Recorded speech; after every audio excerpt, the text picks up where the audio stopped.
Hello beautiful people, এখন বাজে সকাল 6টা। আমার একটু বেরোনোর আছে, তাই ভাবলাম একটা ছোট্ট স্কিন কেয়ারের ভিডিও তোমাদের সাথে শেয়ার করা যাক। So let's go. Okay, so ফার্স্টে আমি নিজের মুখটা ভালো করে ড্যাম্প করে নিয়েছি জল দিয়ে। এরপর আমি যেটা ইউজ করব সেটা হচ্ছে ক্লিন অ্যান্ড ক্লিয়ারের ভিটামিন সি ফেস ওয়াশ। এটা আমি স্কুল টাইম থেকে ইউজ করছি, আমার স্কিনে ভালো স্যুট করে। এটা খুব mild face wash, gel based mainly. আর এটা এক্সেস অয়েল, ডার্ট সব দূর করে দেয়, পিম্পল হতে দেয় না, যেটা আমার সব থেকে বেশি ভালো লাগে। আমার স্কুল টাইম থেকে এখনও অবধি পিম্পল খুব কমই হয় বললে চলে, মানে একদমই কম। তো এটা প্রায় 1 মিনিট ধরে আমি ভালো করে মুখটা ক্লিনস করে নিই ফার্স্টে। সো এবার নেক্সট স্টেপ হলো স্ক্রাবিং। আমি ইউজ করছি এভার ইউথের চকলেট অ্যান্ড চেরি স্ক্রাব। এটা লাস্ট আমি 5-6 মাস হলো ইউজ করছি। এই পি সাইজ অ্যামাউন্ট আমি নিয়ে নিলাম। এবার এটা আমি পুরো ফেসে অ্যাপ্লাই করছি। আমার সাধারণত এই নাকের চারপাশে আর মুখের চারপাশে বেশি পিম্পলটা হয়, মানে কম হয়, আমার পিম্পল অত হয় না, বাট এই নাক আর মুখের চারপাশেই হয় যখন এক আধটা হয়। তো আমি এই এরিয়াগুলোকে সবসময় ক্লিন রাখি। এই জায়গা আমার স্কিন অ্যাকচুয়ালি কম্বিনেশন স্কিন, তো এই টি জোন এরিয়াটাই আমার বেশি অয়েলি থাকে, বাকি পুরো মুখটাই আমার ড্রাই। সো আমি এই জায়গাগুলো একটু ভালো করে স্ক্রাব করে নিই। স্ক্রাব করা খুব ইম্পর্ট্যান্ট। স্কিন এক্সফোলিয়েট তো হয়, তার সাথে এটা হোয়াইট হেডসগুলোকেও দূর করে। আর এই স্ক্রাবটার আরেকটা স্পেশালিটি হলো এটা ডিট্যানিং স্ক্রাব, তাই এই স্ক্রাবটা ইউজ করলে ট্যানিং কম পড়ে। আমার মনে হয় যে উইকে 2 to 3 টাইম স্ক্রাব করা উচিত, এটা মানে এনাফ, তাহলে স্কিন খুবই ভালো থাকে। আর মানে ওই যে পোর্টসে যে ডার্টসগুলো জমে যায়, নেট পলিউশন, নোংরা জমে যায় বাইরে গেলে, ওগুলো ক্লিন থাকে। তাই বাইরে যারা যায় তাদের মনে হয় সপ্তাহে 2-3 বার করাটাই উচিত স্ক্রাব। আমার হয়ে গেছে, এখন ভালো করে মুখটা ধুয়ে নিয়েছি। সো থার্ড স্টেপ যেটা আমি করব সেটা হলো আইসিং মাই ফেস। অনেকে এটা জানো নাকি, এটা হচ্ছে একটা আইস রোলার, এটা আমি রিসেন্টলি কিনেছি। সো আগে আমি যেটা করতাম সেটা হচ্ছে যেমন সবাই করে, ফ্রিজারে আইস ট্রেতে আইস জমিয়ে তারপর ইউজ করে। তো ওটা করা খুব ঝামেলা, কারণ কি ওটা হাতে হোল্ড করা যায় না, ঠান্ডা লাগে খুব। তাই আমি আইস রোলারটা কিনেছি, কারণ কি এটা ইউজ করা খুব ইজি। এটার মধ্যে তুমি জল নিয়ে তারপর সেটা ফ্রিজারে জমতে দিয়ে দেবো, কারণ কি এটা ধরে তারপরে অ্যাপ্লাই করা যায় সহজে। আচ্ছা, আইসিংটা ম্যান্ডেটরি নয় স্কিন কেয়ারে, কিন্তু আমি করি কারণ কি এটা যে সকালের পাফিনেসটা ফেসের ওটা দূর করে। এক্সেস অয়েল থাকে অনেক সময় আমাদের ফেসে সকালবেলা, সেটা দূর করে, অ্যাকনে হয় না এটার জন্য। আর আইসিং করলে স্কিনের ব্লাড সার্কুলেশন ভালো হয়, তো স্কিনে একটা গ্লো আসে। তাই আমি এটা করি। সারা বছর করা পসিবল নয়, শীতকালে তো একদমই পসিবল নয় ঠান্ডা বরফ নিয়ে করা, কিন্তু গ্রীষ্মকালে পসিবল। আর গ্রীষ্মকালে স্কিনটা অয়েলি বেশি হয়ে যায়। তাই এটা আমি নিজের স্কিন কেয়ার রুটিনে রাখি এই আইসিংটা। এরপর নেক্সট যেটা আমি অ্যাপ্লাই করবো সেটা হলো এটা ডার্মাকোর 5% কোজিক অ্যাসিডের এই সিরামটা। তো কয়েক মাস আগে আমার পিম্পল হয়েছিল একটা, কিন্তু মাস্কটা কিছুতেই যাচ্ছিল না। তো আমি অনেক সার্চ করে এই সিরামটা পাই ফাইনালি।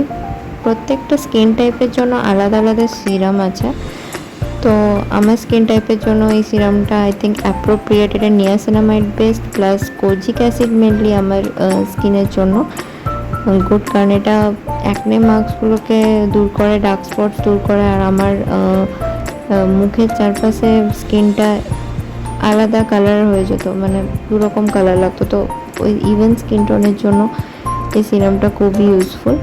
তো আমার এই নিয়ে এটা 3 নম্বর বোতল চলছে।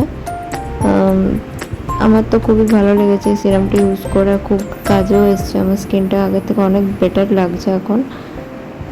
ডার্ক স্পটস আর অ্যাকনে মার্কসগুলো অনেকটাই রিডিউস হয়ে গেছে, এই অ্যাকনে মার্কসগুলো চলে গেছে বললেই হবে। তো রোজ আমি এটা 3 থেকে 4 ফোঁটা ইউজ করি নিজের স্কিনে। আমার মনে হয় সবার স্কিন কেয়ার রুটিনে একটা নিয়াসিনামাইড বেস সিরাম রাখা খুবই দরকার, এটা কিন্তু স্কিনের জন্য খুবই ইউজফুল। এরপর যেটা আমি ইউজ করব সেটা হচ্ছে নিভিয়া সফটের চেরি ব্লাস্টটা। এটা একটা ময়শ্চারাইজার, আমি পুরো শীতকাল এটাই ইউজ করেছি এবারে। এটা একটা মাইল্ড ময়শ্চারাইজার। আমার যেহেতু কম্বিনেশন স্কিন, তাই আমি খুব বেশি অয়েলি ময়শ্চারাইজারগুলো ইউজ করি না, কারণ ওটাতে স্কিনটা অয়েলি হলে বেশি পিম্পল হয়। ওই জন্য আমি অয়েলি বেস ময়শ্চারাইজার খুব বেশি ইউজ করি না। এটা একটা মাইল্ড ময়শ্চারাইজার, খুব বেশি স্কিনটাকে যেমন অয়েলি করে না, একটা মানে খুব স্মুথ ফিনিশ দেয়। তো আমি এটা পুরো প্রায় শীতকালে ইউজ করেছি। এটা খুবই ভালো, গ্রীষ্মকালে ইউজ করা যাবে। এটা খুব মাইল্ড ময়শ্চারাইজারটা। এটা পারফিউমটা যেহেতু চেরি ব্লাস্ট, তাই পারফিউমটাও খুব সুন্দর একটা মিষ্টি পারফিউম এটা। তো আমি এটা ভালো করে ময়শ্চারাইজারের আই থিঙ্ক ইম্পর্টেন্স বলা কাউকে দরকার নেই, সবাই জানে ময়শ্চারাইজার কত বেশি ইম্পর্টেন্ট। ছেলে মেয়ে সবার স্কিনের জন্য ময়শ্চারাইজার খুবই ইম্পর্ট্যান্ট। আমার মনে হয় দিনে 2 বার অন্তত স্কিনে ময়শ্চারাইজার অ্যাপ্লাই করা উচিত। নেক্সট যেটা আমি ইউজ করব এই ডার্মাকোর SPF 50 সানস্ক্রিনটা। এখন গ্রীষ্মকাল, সানস্ক্রিন ছাড়া উপায় নেই। সানস্ক্রিন আমাদেরকে ইউজ করতেই হবে রেগুলার বেসিসে। যারা বাইরে যাচ্ছে তাদেরকে তো ইউজ করা উচিত একদমই সানস্ক্রিন। বেরোনোর অ্যাটলিস্ট 15 থেকে 20 মিনিট আগে আমি ডার্মাকোর সানস্ক্রিনটা ইউজ করছি এখন। এটা SPF 50। এখন যা সূর্যের তেজ, তাতে SPF 50 ছাড়া সানস্ক্রিন এর থেকে কমে SPF 50 কমে সানস্ক্রিন ইউজ করে কোনো কিছু লাভ নেই। মুখটা আর যে নেক এরিয়াটা সেটা কভার হয়, ভালো করে স্কিনে অ্যাপ্লাই করতে হবে এটাকে।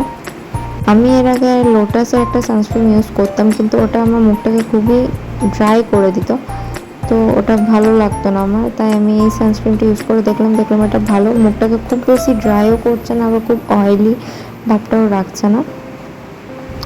সো আমার মোটামুটি স্কিন কেয়ার কমপ্লিট, দেখতেই পাচ্ছি। এবার লাস্ট যেটা আমি ইউজ করবো এই ল্যাকমি লিপ লাভ কেয়ারটা। এটা একটা লিপ বাম, একটা টিন্টেড লিপ বাম, হালকা কালার হয় এটাতে একটা বেশ।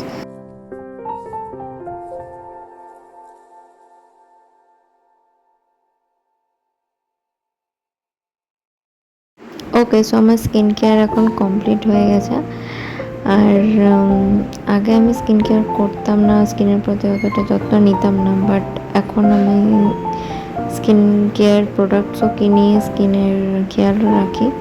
আমার মনে হয় বাইরের খাবার কম খেলে, জল বেশি খেলে স্কিন ভালো থাকে, কিন্তু এই দুটো কাজই আমি করি না। বাইরের খাবারও খায়, জলও কম খায়। কিন্তু এখন আমি চেষ্টা করছি যতদূর সম্ভব বাইরের খাবার অ্যাভয়েড করার আর জল বেশি করে খাওয়ার। আর এখন হচ্ছে সামার, তাই আমরা এমনিতেই বেশি পরিমাণ জল খাই। আমি একটু বেলকনিতে এলাম ন্যাচারাল লাইটে, তোমাদেরকে স্কিন কেয়ার করার পর স্কিনটা কেমন লাগছে সেটা দেখানোর জন্য। রুটিনটা আমি অনেকদিন ধরেই ফলো করছি। তো এটা আমার স্কিন কেয়ার রুটিন তোমরা দেখলে। তো তোমরা যদি আমাকে স্কিন কেয়ার রিলেটেড আরও কিছু টিপস দিতে চাও যে আমার স্কিন কেয়ারে আর কী কী ইনক্লুড করা যায়, তো প্লিজ কমেন্ট বক্সে কমেন্ট করো। আর যদি তোমাদের এই ভিডিওটা ভালো লেগে থাকে তাহলে প্লিজ আমার ভিডিওটা লাইক করো আর চ্যানেলটাকে সাবস্ক্রাইব করে দিও। বাই।